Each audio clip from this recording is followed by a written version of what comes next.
Miss Barbie Fortesa, abay ito na yung pinakamaganda at pinakamalaking desisyon na ginawa niya ngayon. Maraming salamat. Ano nga, bago tayo dumako sa ating topic, meron tayong tinatawag na comment of the day, kung saan meron tayong napiling mga comment sa comment section.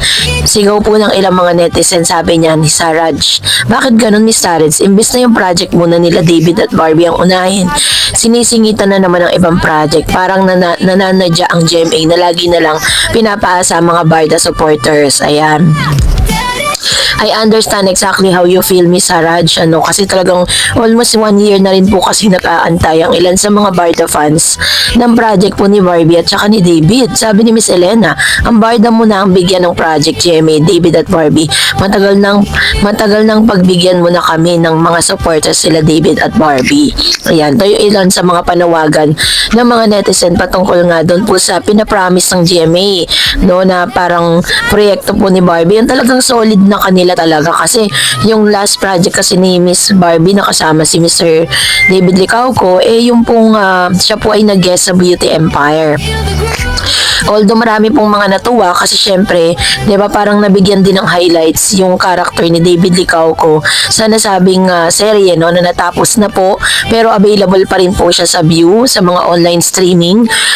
Talagang marami po ang nagulat sa kanila pong mga ginawa dito po sa nasabing serye na ito. Kaya naman, yun po yung ilan sa mga request ng mga netizen na makita nga sila together again sa isang matindihang proyekto. Kasi ngayon ang ginagawa ni David is yung kanyang Never Say Die na serye. So, ilan sa mga kaganapan nga kay David Licauco kung saan namataan siya na nasa Singapore. Haba talagang itong si David, minsan nasa Boracay, ngayon naman nasa Singapore naman siya ngayon. Ang pambansang ginoo David Licauco is currently in Singapore, enjoying the thrill of the Formula F1 Singapore Grand Prix 2025. The Sparkle Star has been sharing on Instagram some clips from the Grand Prix, including a video of him watching the practice session on the first day of the popular racing event from a balcony. In the video, David wore a black jacket on top of the red shirt along with a black Ferrari cap. So, yun nakikita po ninyo sa screen, yan po yung mga ganap sa kanya. In another Instagram post, David could be seen watching the second day of Singapore Grand Prix dressed in a white and red ensemble, which he complete with another Ferrari cup, this time in the color red. Surreal David wrote in the caption tag Chivas Regal PH, to which he served as a brand ambassador for. So, isa sa mga sinasabing mga supporters or parang nagbayad sa pagpunta niya dito, yung kanya pong ini-endorso na Chivas Regal, kasi parang since siya po yung ambassador nito, siya yung pinapunta doon dahil yung Chivas Regal ay isa sa mga masasabi nating parang producer, or parang isa rin sila sa mga kasama dito sa event na to. Kaya si Mr. David Licauco ang pinadala nila doon po sa Singapore para mag-represent ng Chivas Regal. David also gave a pic of his experience at the Grand Prix on the Instagram stories and even shared the photo of Ferrari's Charles Leclerc being interviewed in one of his posts. Yun. So, kasama niya dito si Miss Carla Abellan. Iba't ibang mga celebrity nga po ang namataan sa nasabing event, na talagang in-enjoy po ni Mr. David Licauco yung kanyang panonood nito pong racing na to, And makikita natin talagang si Mr. David na po is talagang nag-explore siya sa maraming bagay. Kasi this is gonna be the first time na makita natin si David na nag-enjoy siya at pinanonood nga yung ganitong klaseng pang mayaman talaga tong itong sports na yan, diba? So, anyways, hinangaan naman po ng marami, kasi sinasabing ito na yata yung pinakamagandang desisyon na ginawa ni Barbie Fortesa sa kanyang buhay, kung saan nagkaroon po siya ng donation drive, Barbie Fortesa nag-donate ng 100,000 na nawagan para sa Northern Cebu.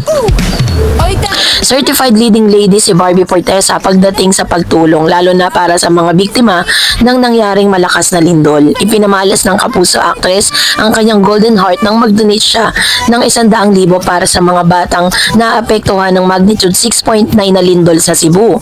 Ang donasyon ay gagamitin para sa relief operation at ayon sa The Save Children Philippines, kung saan siya ambassador. So, Sa isang Instagram post, ibinahagi ng NGO ang kabutihang loob ng aktres. Children in Cebu are still reeling from the earthquake and aftershocks. We some forced to sleep outside in the rain to support urgent relief and children's education. Sparkle GMA actress and Save the Children Philippines Ambassador Barbie Portesa donated 100,000 for a response and called on the public to help children in need. Caption ng organisasyon. So, mensahe pa nila, thank you Barbie for standing for and with children in this difficult time. Sa isang statement na ibinahagi rin ng Save the Children, nagpahayag siya ng pagkabahala para sa mga bata sa Northern Cebu na hanggang ngayon ay ramdam pa rin ang pinsalang iniwan ng kalamidad. Children have the right to protection and education, even in the most difficult circumstances. I hope more people will come together to support the children of Northern Cebu because they deserve to feel safe and cared for and hopeful again, say ng aktres. Bukod kay Barbie, una na rin nagpaabot ng tulong sina Kim Chu, Shasha Padilla at Aya Arceta ng Bini ng kanya-kanya ring paraan mula sa donasyon hanggang sa in-kind assistant para maihaon ang pamilya ng Cebu. So matatandaan po natin na si Miss Barbie Portesa ay isa sa mga masasabi natin na ambassador ng Save the Children. Kasama niya po dito si Mr. David Licauco. So dahil po sa kanyang ginawa, marami po talagang magbe-benefit, ano? Pero ang tanong po ng marami ay nasan na raw itong si Mr. David Licauco. Kasi yun po yung parang hinahanap po nila dahil syempre parehas po silang mga ambassador ng nasabing Save the Children. So inaasahan din po na si David ay maglalabas din ng sarili niyang pera. No, kasi galing po yan sa sarili nilang bulsa yung itinulong po nila dyan. So antayin natin kung ano pong gagawin ni David, kung mag-donate din ba siya ng pera o relief goods para sa lahat po ng mga nasalanta or para sa lahat po ng mga apektado ng nasabing trahedya sa Cebu. And that's it po.